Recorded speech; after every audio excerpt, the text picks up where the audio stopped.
नमस्ते, म नेपाली, मेरो नेपाल, न कुनै बस न कुनै तर्क। Welcome to म Nepali YouTube channel. Like, comment and subscribe for my upcoming new videos. बनाउनु छ देश आफ्नै पौरखले, न कसैको सामु झुकाउनु छ शिर, न कसैको सामु फैलाउनु छ हात। यो हो म नेपाली। 207 वर्षदेखि बेलायतको सेवा गर्दै आएका बेलायती सेनाका भूतपूर्व गोर्खालीहरूले आन्दोलन गरेको 32 वर्ष भयो। मैले यो कुरा 32,000 पटक सायद भनिसके होला। कतिलाई त वाक्क पनि लागिसक्यो होला। वाक्क नमान्नुस्। जसलाई विभेद भएको छ नि, जसले विभेदलाई महसुस गरेको छ नि, जसलाई लाग्छ नि यो मेरो देशप्रतिको अपमान हो, उसको लागि यो वाक्क लाग्ने विषय होइन। यदि आजको मितिमा हामीले अर्कालाई परेको हो मलाई के मतलब भन्यो भने भोलि हामीलाई पर्दा पनि त्यही भनिन्छ, किनकि हामीले जे गर्छौं भोलि हामीलाई त्यही आउने हो। आज करिब 80-90 लाख युवा नेपालीहरू मध्येमा 55-60 लाख त विदेशमै छन्। त्यसमा नि सबैभन्दा ठुलो संख्या मिडल इस्टमा छ, भारतमा छ। आज हामीलाई हरेक देशहरूले गर्नुपर्ने गरिरहेको छैन। यदि मिडल इस्टमा यदि अर्को कुनै देशबाट आएकोहरूको तलब र हाम्रो नेपालबाट जाने युवाहरूको तलब कति फरक छ। उनीहरूलाई पर्दा आपत पर्दा गरिएको व्यवस्था, उनीहरूको यदि उनीहरू तलमाथि भए भने इन्स्योरेन्सले दिने पैसा, सब कुरा फरक छ। कारण एउटै हो, बेलायतले 207 वर्षदेखि हामी नेपालीहरू विशेष गरेर जनजाति युवाहरूलाई गरिरहेको विभेदको सबैले नक्कल गरेका हुन् र हाम्रो सन्तानलाई विभेद भयो, हाम्रो नागरिकलाई किन विभेद गरेको भनेर प्रश्न गर्न नसक्ने हाम्रो सरकार भएकै कारणले सबैले गरेका हुन्। अरू परै जाओस्, बङ्गलादेश भारतबाट वैदेशिक रोजगारीमा जानेहरूलाई केही तलमाथि भयो भने उनीहरूले पाउने क्षतिपूर्ति र उनीहरूको आर्थिक शरीरलाई कति छिटो त्यो देश त्यो सम्बन्धित ठाउँमा पुर्याइन्छ। तर हाम्रो सरकारको मुख ताक्नुपर्छ, अरूले चन्दा उठाउनुपर्छ, चाहे बिरामी होस्, चाहे दुर्घटना होस्, चाहे मरोस्। यो कसले गर्दा भयो? अहिले पनि Malaysia, Dubai, Qatar, Saudi Arab, Kuwait लगायतका थुप्रै देश अनि अझ अफ्रिकामा सुत हाम्रा मानिसहरूको मौन शरीरहरू फ्रिजमा बन्द छन्। यहाँ ल्याउनको लागि विभिन्न प्रयासहरू गरिरहेका छन्। यो कारण हो हाम्रो देशको अभिभावक, हाम्रो देशको नेतृत्व अर्थात् सरकारले प्रपर जवाफ नमाग्नु र नेताहरूले नमागेको जवाफलाई हामी किन अग्रसर हुनु भनेर कर्मचारीहरू पन्छिनु, कुनै जिम्मेवारी लिन नचाहनु। कर्मचारीहरूको एउटै ध्येय छ, कसरी प्रमोसन हुने। नेताहरूको एउटै ध्येय छ, कसरी सांसद हुने, कसरी मन्त्री हुने र कसरी प्रधानमन्त्री हुने, ठेक्का पट्टा मिलाउने र आफ्नो बसमा पर्ने। कतिन्जेल यो कुराले हामीलाई पिरोडिरहने, कतिन्जेल नेपालीहरूले सहने। अब त बोल्ने बेला भयो नि। पहिलो वैदेशिक रोजगारीमा जाने पनि गोर्खाली, देशलाई विदेशी मुद्रा भित्र्याउन सहयोग गर्ने पनि गोर्खाली, अर्काको भूमिमा मर्न बाध्य हुने पनि गोर्खाली र विभेद लामो समयसम्म खप्न परेका पनि गोर्खाली र विभेद भयो हामीमाथि न्याय हुनुपर्छ भनेर आन्दोलन गर्ने पनि गोर्खाली। आज हामी गोर्खाली लाहुरे जे भने पनि करिब 55-60 लाख युवाहरू अहिले पनि हाम्रो लाहुरे या गोर्खाली भन्न मिल्छ, किनकि उहाँहरू पनि वैदेशिक रोजगारीमै जानुभएको। यो समय बडा गम्भीर हुने बेला भइसकेको छ। यस विषयमा मैले यहाँहरूलाई धेरै दिनदेखि यही जानकारी गराइरहेको छु। यस कारण गराइरहेको छु कि आज यो गोर्खालीहरूलाई मात्र परेको समस्या होइन, यो भोलि तपाईँ, म, मेरा छोरा, नाति, पनाति सबैलाई पर्न सक्छ अहिले नै सचेत भएनौँ भने। किनकि अहिले त हामीसँग यस्तो सरकार छ जसलाई हामीले निर्वाचनमा जिताएर पठाएका छौँ र हाम्रै घर आँगनका हाम्रा आफ्ना मान्छेहरू सरकारमा छन्, जनप्रतिनिधि छन्। 13 दिन भिसीको नाममा भएको रिले अनसन, 2 दिन नेपाल र बेलायतको नाममा भएको र बाँकी पहिलो र दोस्रो विश्वयुद्धमा शहीद हुने या मर्ने सेनाहरूको नाममा भएको रिले अनसनपछि आजबाट बेलायतमा आमरण अनसन सुरु हुँदैछ। अन्टिल द्याट, अर्थात् या त सरकारले उनीहरूको माग पूरा गर्नुपर्छ या उनीहरूको मृत्यु हुन्छ। यही हो यसको मुख्य अर्थ आमरण अनसनको। यो विषयमा जानकारी गराउन नेपाल संयोजकको नेतृत्वमा प्रधानमन्त्रीको कार्यालय, प्रधानमन्त्री परराष्ट्र मन्त्रालय, अन्तर्राष्ट्रिय सम्बन्ध समिति जसलाई मिनी पार्लियामेन्ट भनिन्छ, त्यसैगरी अर्का सशक्त अहिलेका सरकारका साझेदार कमरेड प्रचण्ड, त्यसैगरी आज माधव नेपालजीलाई पनि भेटेका छन्, भोलि गगन थापालाई पनि भेट्दैछन्। कारण यो हो कि बेलायतमा भइरहेको आमरण अनसनको अवस्था जानकारी गराउनु र सरकारहरूलाई दबाब सिर्जना गर्नु कि गोर्खालीहरूको आवाज सुन। प्राविधिक टोलीले तयार पारेको 13 बुँदे सहमतिमा आऊ र वार्ता गर सरकार र यसलाई सधैँको लागि सिद्ध्याइदियो। बस यति हो। जब दुई सरकारका प्रतिनिधिहरू बसेर प्रतिवेदन तयार गर्न सक्छन् तर आफ्ना सरकारहरूलाई वार्तामा ल्याउन सक्दैनन् भने उनीहरूले के काम गरे? नेपालको तर्फबाट बेलायतका लागि हुनुहुन्थ्यो दुर्गा बहादुर सुवेदी, उहाँले फर्किसक्नुभयो राजदूत। उहाँको ठाउँमा पूर्व मुख्य सचिव रेग्मीजी अहिले त्यहाँ हुनुहुन्छ। उहाँले के भूमिका गरिराख्नु भएको छ त्यो उहाँलाई नै थाहा होला। तर हामीलाई जानकारी प्राप्त भए अनुसार उहाँले गोर्खालीहरूलाई हामी तपाईहरूको लागि 200 वर्षको यो बेलायतसँगको सम्बन्ध बिगार्न सक्दैनौँ भन्नुभयो रे कहीँ कतै। हामीसँग आधिकारिक प्रमाण त छैन, पर्यो भने त्यो प्रमाण पनि साक्षी पनि जुट्न सक्छ। यदि राजदूतज्यूले यो भन्नुभएको हो भने हामी प्रश्न गर्छौँ, राजदूतज्यू तपाईँलाई यो दासत्व कहिलेसम्म स्वीकार्ने? सम्बन्ध बनाइराख्नको लागि नै कतिन्जेल सहने यो विभेद सहेर सम्बन्ध बनिरहन्छ? बन्दैन, त्यो त दमन भइरहन्छ। यसलाई आत्मसम्मान भन्न सकिन्न। सार्वभौम सत्ता सम्पन्न नेपालले यो कुरा गर्न सक्दैन। अझ तपाईँ राजदूत, नेपालको प्रतिनिधि, विदेश स्थित नेपालीहरूको अभिभावकको जिम्मेवारी लिएर जानुभएको छ। तपाईँले यसो भन्नुभएको हो भने यो कदापि मान्य हुन सक्ने छैन। एक दिन यसको जवाफ हामीलाई तपाईँले नदिए पनि तपाईँको आत्मालाई तपाईँले दिनै पर्ने हुन्छ। या तपाईँले कसैको दबाबमा भन्नुभयो या तपाईँको मनबाट आएर भन्नुभयो, त्यो सिर्फ तपाईँलाई मात्र थाहा छ। यो विषयमा हामी अर्को हप्ता केही अर्को कुराकानी गरौँला।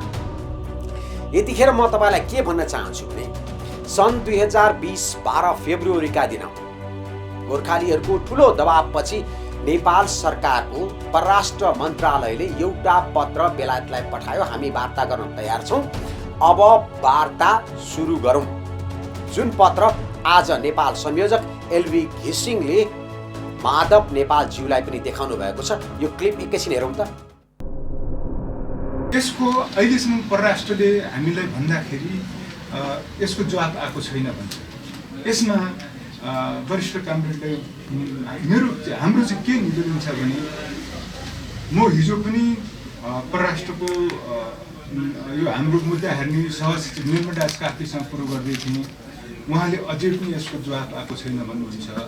ल अब ठिक छ काफ्लेजी, तपाईँले सक्नु भएन, तपाईँको सिनियर सचिवले सोध्नुहोस्। सचिवले सक्दैन, अहिलेको परराष्ट्र मन्त्री भने पनि प्रधानमन्त्रीसँग पनि सोध्नुहोस्। आजदेखि हाम्रो 3 जना मान्छेहरू मर्नको लागि तयारी छ भनेर भन्दाखेरि उहाँले चटपटाउनु भएको छैन। त्यसकारण कामरेडले चाहिँ मेरो यो 12 फेब्रुअरी 2020 मलाई लाग्छ परराष्ट्रले खालि हाम्रो आँखा छल्नुको लागि मात्र यो पत्र बनाए जस्तो लाग्छ। नत्र ब्रिटिसको कल्चरमा अथवा तपाईँ हामी सबैको नेचुरली पोजिटिभ होस् अथवा नेगेटिभ होस् त्यसको आन्सर आउनु पर्ने थियो। यही पत्र थियो सन् 2020 12 फेब्रुअरीमा बेलायत सरकारलाई लेखिएको। तर अहिलेसम्म जवाफ आएको छैन भनेर हामीलाई पटक पटक परराष्ट्र मन्त्रालयबाट यही जवाफ आएको छ। बेलायतको कानुन अनुसार यदि साधारणभन्दा साधारण व्यक्तिले पनि प्रधानमन्त्री या त्यहाँको सम्बन्धित निकायलाई पत्र लेख्यो भने घट्टीमा पनि 1 महिनामा अझ ढिलोमा पनि 1 महिनामा त्यसको जवाफ दिनै पर्छ। या त हामीले पत्र प्राप्त गर्यौं भनेर या त तपाईको जवाफ यो हो भनेर। यहाँ दुवै किसिमको जवाफ आएको छैन। पत्र प्राप्त भएको पनि जानकारी भएको छैन र जवाफ पनि आएको छैन। कसरी सम्भव छ? झन् 2 वर्ष बित्न लागिसक्यो एउटा सरकारले अर्को सरकारलाई लेखेको पत्रको जवाफ नआउनु। त्यो पत्रको जवाफ नआएपछि नेपाल सरकारले पुनः अर्को रिमाइन्डर पठाउनु पर्छ कि पर्दैन? हामीले पठाउनु भयो कि भएन भनेर सोध्दा स्वयं म आफैले पनि सोध्दा उहाँहरूले पठाएको छैन, कूटनैतिक रूपमा यति छिटो हतार गर्न मिल्दैन भन्नुभयो। ए बाबा, यति गम्भीर विषयमा पनि हतार गर्नु पर्दैन, 2 वर्षसम्म पर्खिन मिल्छ भन्ने यो कस्तो कूटनैतिक मर्यादा हो? यो कस्तो कूटनैतिक सम्बन्ध हो? यो कस्तो परराष्ट्र नीति हो? यो त परराष्ट्र नीति भन्दा नि दासत्वको नीति भयो, होइन र? यस्तो भएपछि अनि बेलायतले विभेद गरिरहेको ठाउँमा आऊ तिमीलाई न्याय गरिदिन्छु भन्ला र? हो, यही सबै कारणले गर्दा नै अहिले ज्ञानराजजीको नेतृत्वमा 3 जना आमरण हुन्छन्। आजको मितिबाट बस्दै हुन्छ। यदि उहाँहरूलाई तलमाथि भयो भने यसको जवाफदेही को हुन्छ? यो कुरा हामीले प्रधानमन्त्रीज्यूलाई पनि जानकारी गराइसक्यौँ, प्रचण्डजीलाई पनि, र आज माधव नेपालजीलाई, भोलि गगनजीलाई, त्यसै गरी हामीले प्रकाश मानजीलाई पनि जानकारी गराइसकेका छौँ। अब हेर्न बाँकी छ हाम्रा देशका नेता सरकारहरू कतिको अभिभावकत्व पुरा गर्नुहुन्छ। अब म एकैछिन तपाईहरूलाई माधव नेपालजीको कोटेश्वर स्थित निवासस्थानमा लैजान्छु। त्यहाँ के भए, के कुराहरू भए, प्रत्यक्ष कुनै पनि सम्पादन नगरिएको अघिल्ला भिडियोहरू जस्तै भिडियो हलिएका छन्, साउन्डहरू कहीँ बिग्रेका छन्। धैर्य गरेर हेरिदिनु होला, सुनिदिनु होला। हेरौँ यो उहाँसँग भएको भेटघाटको सम्पादन नगरिएको भिडियो। अब समय नलिकन मलाई सबभन्दा पहिला त वरिष्ठ कामरेडलाई समय दिनु ठुलो आभार व्यक्त गर्दछु। अहिले हजुरले म इतिहास सबै थाहा छ, हजुर परराष्ट्र अन्तर्राष्ट्रिय सम्बन्ध समितिमा पनि हुनुहुन्छ, धेरै ध्यान राख्छ।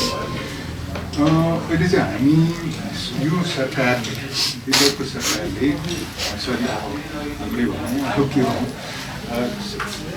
3.5 वर्ष हामीले यो अन्तर्राष्ट्रिय सम्बन्ध समितिले दिएको यो डकुमेन्ट हजुरहरूदेखि नै स्वीकृत, यो डकुमेन्टको अहिलेसम्म कार्यान्वयन भएको छैन।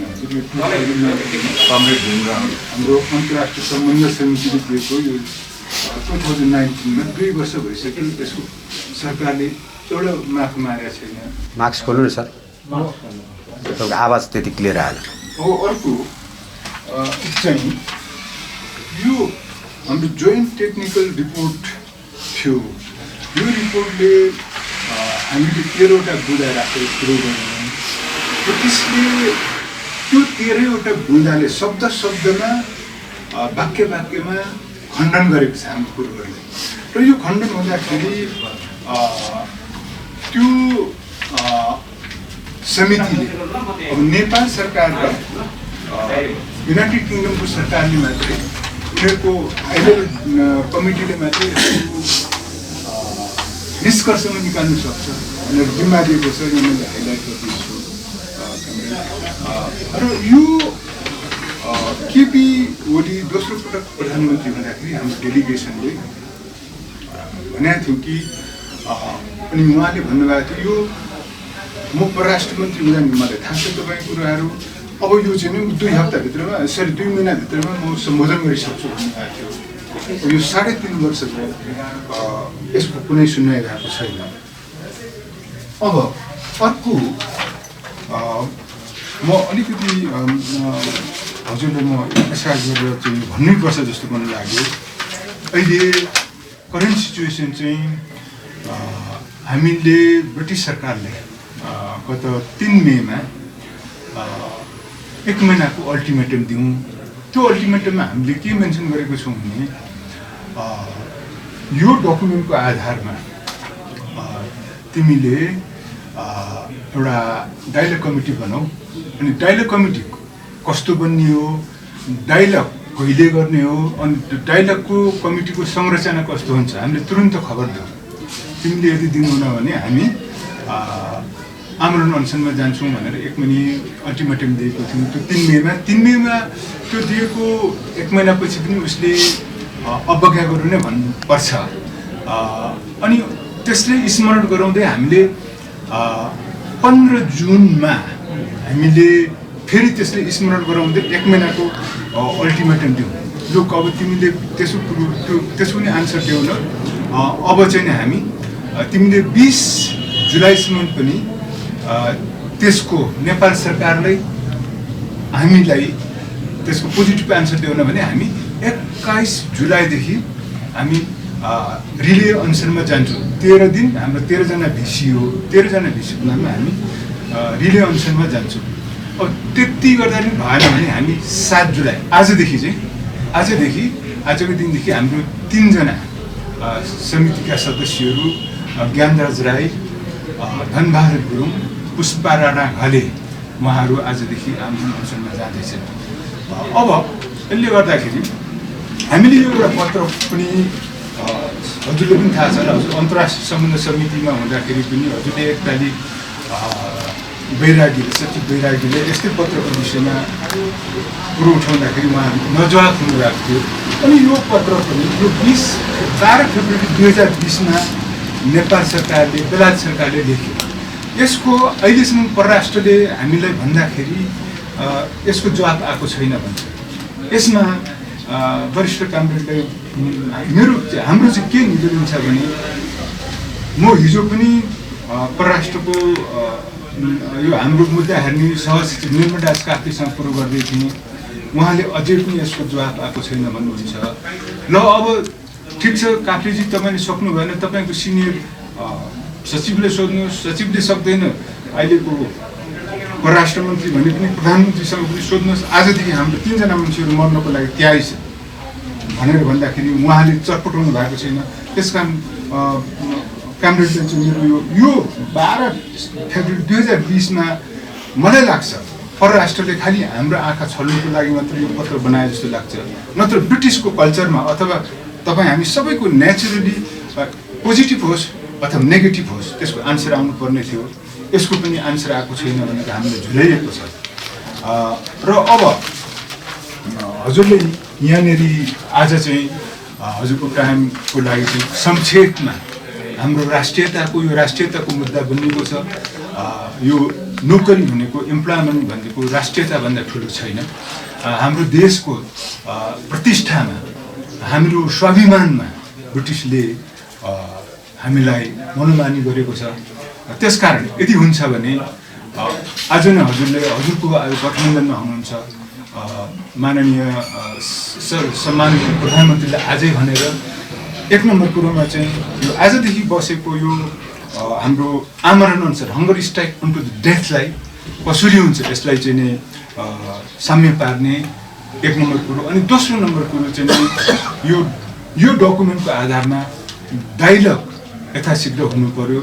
र हाम्रो यो डायलग कमिटीमा बसिसकेपछि हाम्रो यो विशेष 7 वर्षदेखि हामी शोषणमा परेको छौँ, यो मुद्दा सम्मेर जाने भन्ने हामी अपेक्षा गरेको छौँ।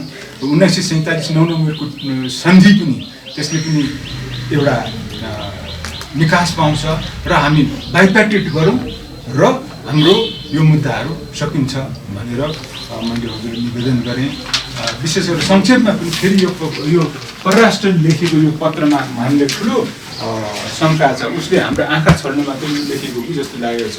र मेरो कुरो हजुरले यही 2टा कुरो विशेष गरेर डायलग कमिटी तुरन्त गठन होस् र अनि यो आजदेखि बस्ने यो आमरण अनसनलाई कसरी सामेल गराउने प्रधानमन्त्रीले अथवा परराष्ट्रलाई डाइरेक्ट हुकुम जाओस् भन्ने हाम्रो निवेदन।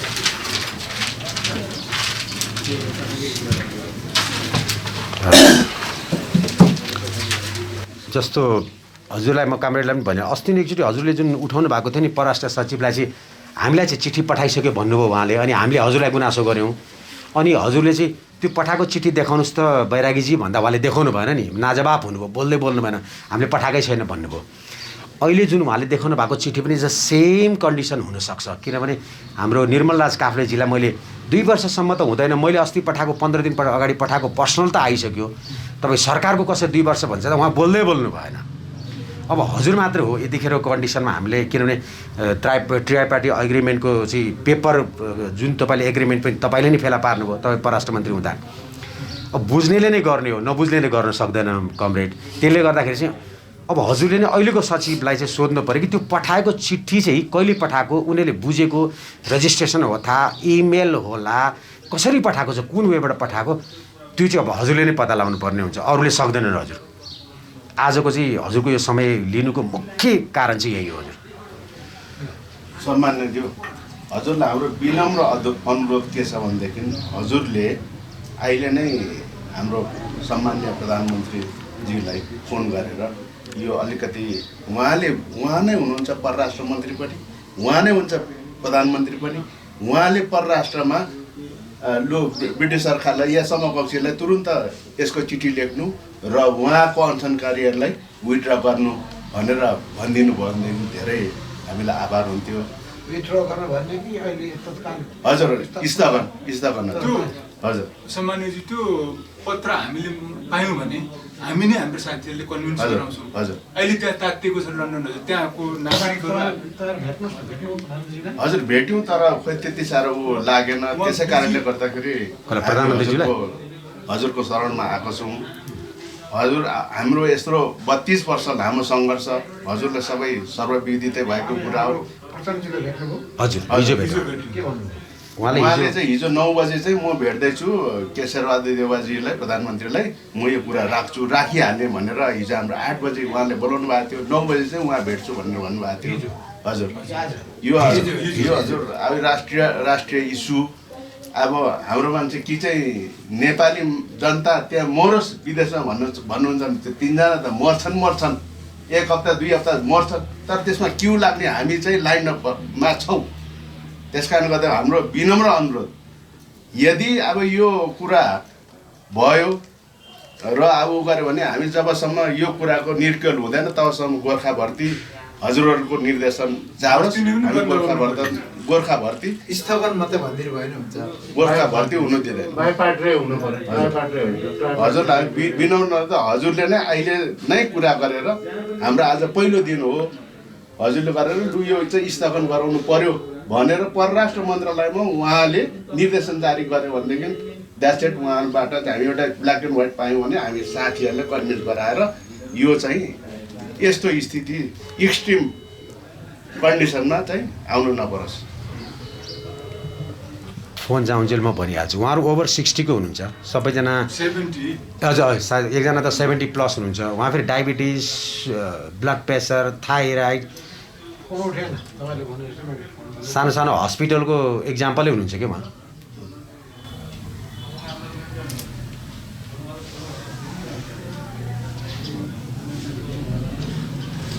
उहाँको पिए भानुभक्त कि के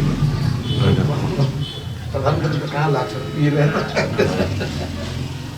अनि अब हाम्रो गर्वको बोल्ने ठाउँ बनाइदिनु भयो वरिष्ठ हजुरले। अनि अब यो संसद नै नभए हामी कहाँ जान्थ्यौँ, संविधान नै नभएको कारणले ठुलो गर्व छ देश बचाइदिनु हो यो सेवा।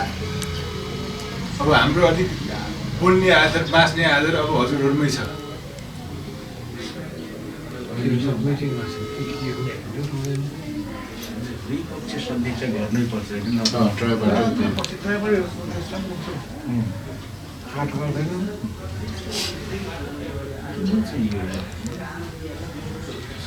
अर्थात् हाम्रो परराष्ट्र सचिवलाई हजुरबाट निर्देशन भए पनि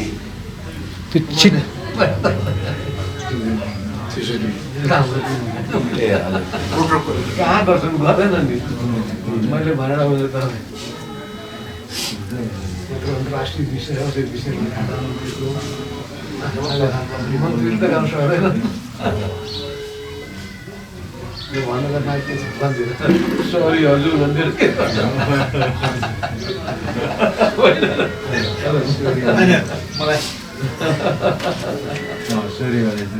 मलाई गाह्रो उसले ठिक ठाउँमा गर्नु भएन भने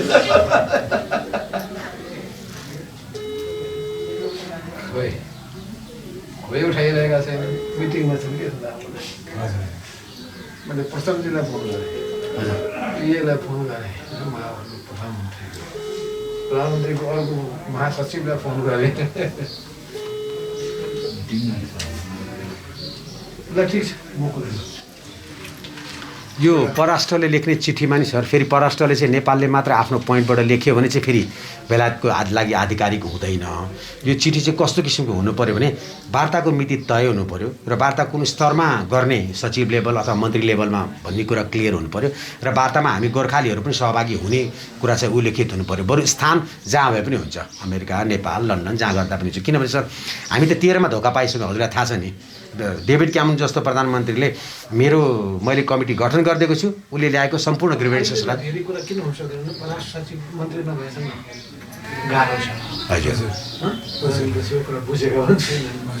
अहिले तत्काललाई रोक्नलाई र हजुर हो त्यो के गर्नुपर्छ हजुर मेन चाहिँ दुईटा कुरो हजुर त्यही हो। अनि तत्काल रोक्ने भन्दाखेरि फेरि परराष्ट्र मन्त्रालय जस्तो हजुरले पनि लेख्नु भएको चिठी सचिवहरूले तलमाथि गर्छन्, त्यो त हामीले अनुभव गरेका छौँ। मैले एनआरएनमा पनि भोगेको छु। उहाँले अब कसलाई जिम्मा दिनु? आफ्नो प्रधानमन्त्रीले गर्नु मलाई चाहिँ लाग्दैन। खास गरेर प्रधानमन्त्रीको एक त मन्त्रीमण्डलले पूर्ण आकार ग्रहण गरेको छ होइन, दिमाग त्यसरी तातेको छ, आफ्नो पार्टीको महाधिवेशन छ, समस्या परेको छ, गठबन्धनले फोन तापेको छैन, म अहिले सामेल नै छैन गठबन्धनमा, हाम्रै पार्टीको समस्यामा म फसिएको छु। त्यो सबै स्थितिले गर्दाखेरि अब त्यो परराष्ट्र मन्त्रालयलाई अध्ययन गरेर गर्नुपर्ने स्थिति बन्छ। त्यसो हुनाले चाहिँ कसले अध्ययन गरेका छ नेपाली खबरबाट र कानुन मन्त्री कतिको अध्ययन गरेका छन् परराष्ट्र मन्त्री नहुँदाखेरि, अध्ययन गरेका छन्। यो परराष्ट्र सचिव यिनै मुख्य सचिव भएको हुनाले सजिलो हुन्छ। त्यो मुख्य सचिवले पनि गर्न सक्छन्, किनभने उनीहरूले अहिले पहिलेको परराष्ट्र सचिव अहिलेको हजुर बैरागीजी नै हो। बैरागीजीलाई त्यो धेरै कुराको जानकारी छ। त्यो भने कि बैरागीजीलाई भन्नु क्या हो, एकचोटि त्यो पनि कोसिस गर्ने कि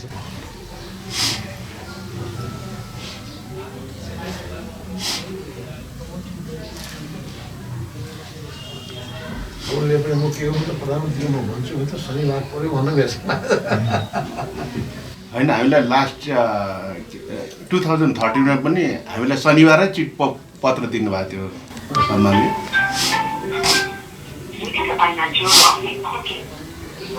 नमस्कार।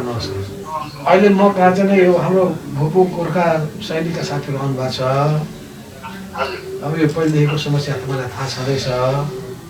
अब आजदेखि उहाँहरू आमरण अनसनमा जाँदै हुनुहुन्छ, 3 जना 70को हाराहारीका मान्छेहरू प्लसका मान्छे पनि। अब यो त हाम्रो समस्या ज्यान खतराको कुरा भयो। यस बिचमा उहाँले अनेक दिन अल्टिमेटम दिनुभयो।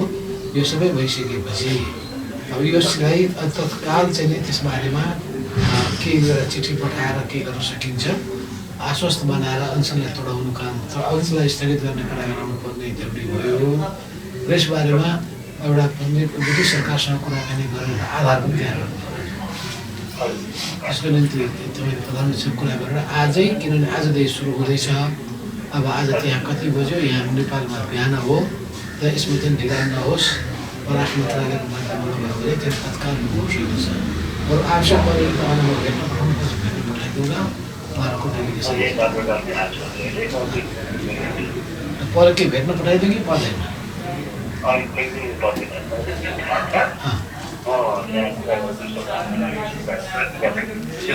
इमिडिएट कदम छ यहाँ। Thank you very much.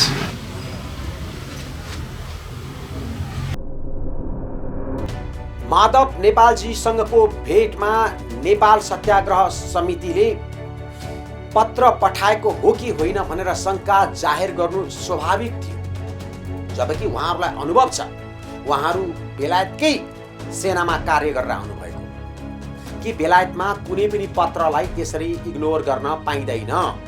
साधारणभन्दा साधारण मान्छेको पनि जवाफ पाउनुपर्छ, किनकि बेलायतको कानुनले सबैलाई त्यति सुनिश्चित गरिदिएको छ। तर यहाँ नेपाल सरकारले पठाएको पत्र 2 वर्ष पुग्न लाग्दा पनि नपाएको जवाफप्रति भने सशङ्कित हुनु स्वाभाविक कुरा हो। हामी पनि सशङ्कित नै छौँ। यही शङ्का उहाँहरूले व्यक्त गर्नुभयो माधव नेपालज्यूलाई। तात्कालीन परराष्ट्र सचिव, अहिले वर्तमानको चाहिँ प्रमुख सचिव हुनुहुन्छ, अर्थात् मुख्य सचिव हुनुहुन्छ शङ्कर बैरागीज्यू। उहाँकै पालामा त्यो पत्र लेखिएको थियो। उहाँलाई नै फोन गरेर सोध्नुभयो माधव नेपालजीले। उहाँले सम्पूर्ण जानकारी भएको बताउनुभयो र प्रधानमन्त्रीज्यूलाई यो सबै पुनः जानकारी गराएर खबर गर्ने बताउनु। हामी ती हुँदा माधव नेपालजीले प्रचण्डजीलाई पनि फोन गर्नुभयो, पटक पटक प्रधानमन्त्रीज्यूलाई पनि गर्नुभयो, तर उहाँहरूको फोन उठेन। सायद उहाँहरू बैठकमा हुनुहुन्थ्यो होला, किनकि अहिलेको राजनैतिक परिस्थिति पनि त्यस्तै छ। धेरैवटा पार्टी मिलेर बनेको सरकार छ, मन्त्रीमण्डल गठन हुन सकेको छैन, धेरैजना मन्त्री बन्नको लागि आकाङ्क्षी छन्। यही लोभी पापीहरूको घेराबन्दीमा छ सरकार भन्दा पनि केही फरक पर्दैन, किनकि उहाँहरू पनि हिजो सरकारमा त्यही लोभी पापीपन नै प्रयोग गरेर आउनुभएको हुन सक्छ। त्यही भएर उहाँहरूलाई यो मिलाउन गाह्रो भइरहेको छ। देशको आन्तरिक कुरा एउटा तर अन्तर्राष्ट्रिय कुरा अर्को।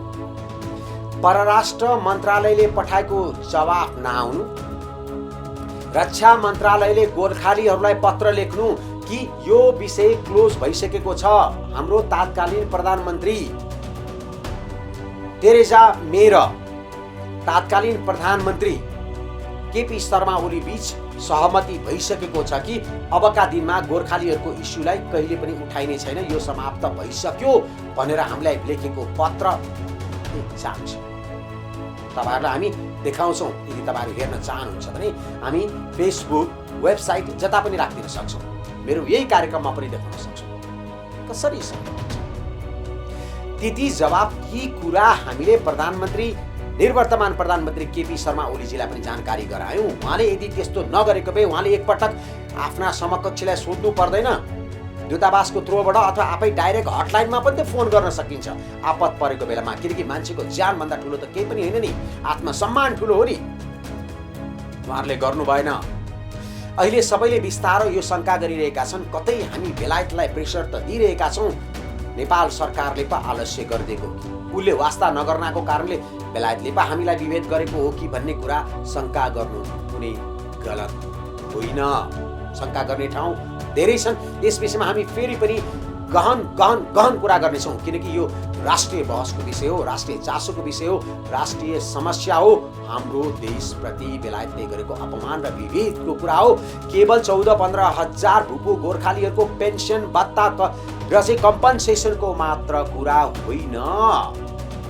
यो बुझ्नु जरुरी छ कि यो राष्ट्रिय विषय हो।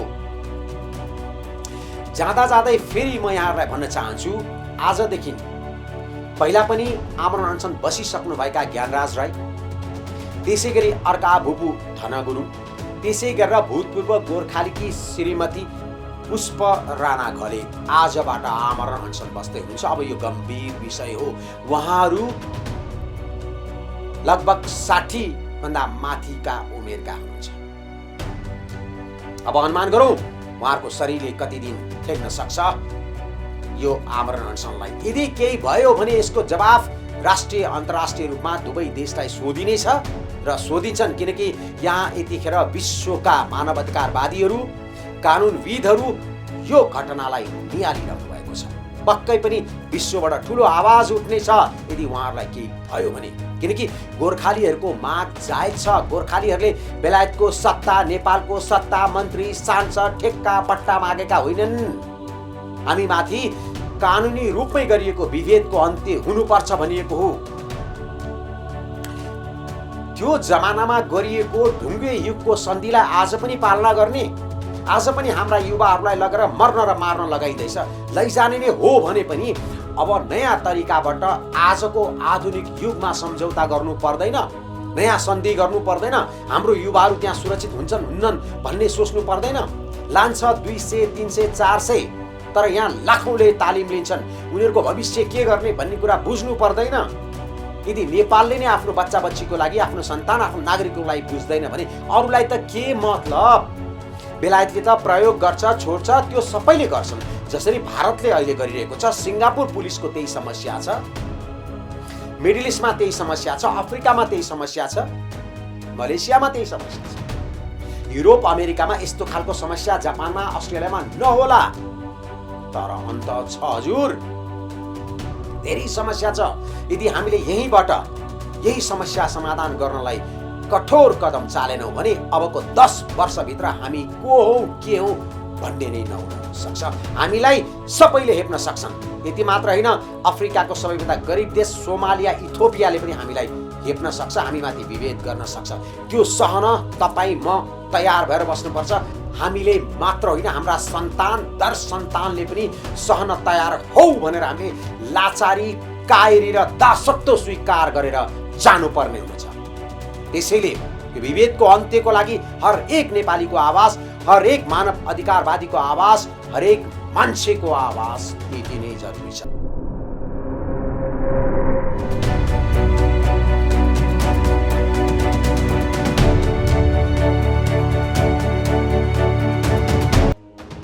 Welcome to My Nepali YouTube channel. Like, comment and subscribe for my upcoming new videos.